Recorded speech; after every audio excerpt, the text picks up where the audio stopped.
নারায়ণগঞ্জের রূপগঞ্জে মোগলখালী এলাকায় অগ্নিসংযোগের ঘটনা পরিদর্শন করেন জাপান বাংলাদেশ গ্রুপের চেয়ারম্যান সেলিম প্রধান।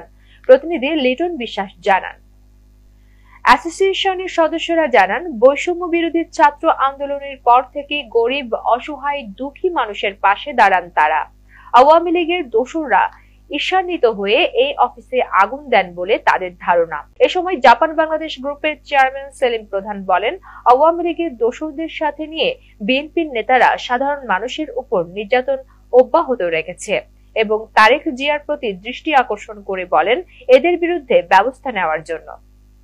এটা মূলত প্রগতি অ্যাসোসিয়েশন বাংলাদেশ, এটা একটা সংস্থা, সামাজিক সংস্থা। এটা বিভিন্ন ছাত্রমহল, সমাজমহল, শিক্ষা নিয়ে কাজ করে।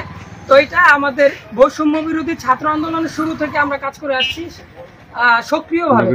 বৈষম্য বিরোধী ছাত্র আন্দোলনের প্রথম দিক থেকে আমরা আমাদের বিভিন্ন যারা সামনে থেকে কাজ করতেছে, প্রগতির সামনে থেকে যারা কাজ করতেছে, তারা বৈষম্য বিরোধী ছাত্র আন্দোলনের সামনে থেকে শুরু থেকে সক্রিয়ভাবে অ্যাক্টিভভাবে কাজ করতেছে। ঢাকা, যাত্রাবাড়ি, উত্তরা যেভাবে কাজ করতে পারছে করছে। এরপর থেকে আমরা অভ্যুত্থানের পর থেকে আমরা বিভিন্ন কর্মসূচি, সমাজকে কিভাবে গড়ে তোলা যায়, মাদকের বিরুদ্ধে কাজ করা যায়, তা নিয়ে সক্রিয়ভাবে কাজ করতেছিলাম, ছাত্রদের নিয়ে কাজ করতেছিলাম। তো আমরা আমাদের সাংগঠনিক সম্পাদক, আমাদের যুগ্ম সাংগঠনিক সম্পাদক গত দুদিন আগে হাসনাত আব্দুল্লাহর সাথে একটি ছবি পোস্ট করে। এরপরে দুদিন পরে আমাদের ক্লাবে আগুন।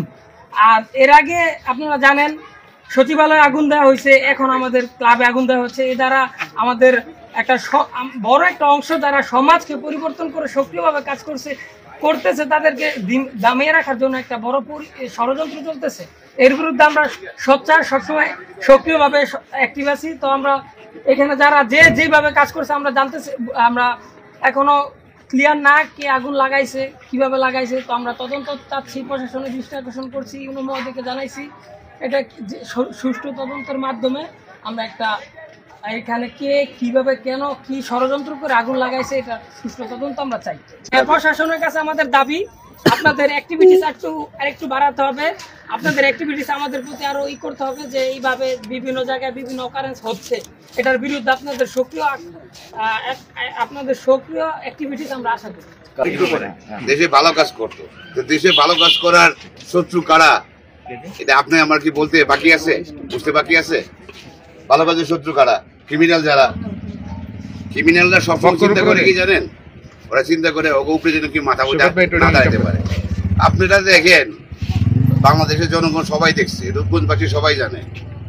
আজকে 1 বছর ধরে আপনাদের কাজী বিরুদ্ধে লড়াই করে গেছেন। আমার বিরুদ্ধে ষড়যন্ত্র শেষ আছে? শেষ নাই। আমি যারা এইটা কাজ করছো, আমি তোকে স্পষ্ট করে বলে দিই, যেমন আমাদের সচিবালয়ে আগুন জ্বালাইছে, ষড়যন্ত্র সম্পূর্ণ প্ল্যান করে কাজ করা। এইটাও প্ল্যান করে কাজ করা, এটা কোনো ন্যাচারাল কোনো কিছু না, এটা সম্পূর্ণ প্ল্যান করে কাজ করা। ওদের মন ভাঙিয়ে দেওয়া যাতে ওরা সামনে আগাইতে না পারে। আমি বিশ্বাস করি ওরা এখন থেকে আরো 10 ডবল শক্তিশালী হবে। ওদের পাশে আমাদের বাংলাদেশ আছে, এটা কিন্তু স্বাধীন বাংলাদেশ, ভুলে যাইস না। তোর নর্মালি এই ছাত্র লীগ, যুবলীগ, এদের আশ্রয় দেয় কারা? সাধারণ মানুষকে আর জুলুম করার কোনো সুযোগ দেন না।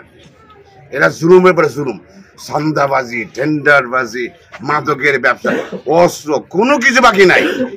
এক প্ল্যাটফর্ম, কোনো চেঞ্জ নাই। আগে যা ছিল এখন ডাবল হয়ে গেছে। যত আগুন জ্বালাস, যত ষড়যন্ত্র করস, কোনো লাভ হইব না। কিন্তু আমি প্রধান যা বলছি, আমি কিন্তু বারবার করে আমি ছাড়বো না।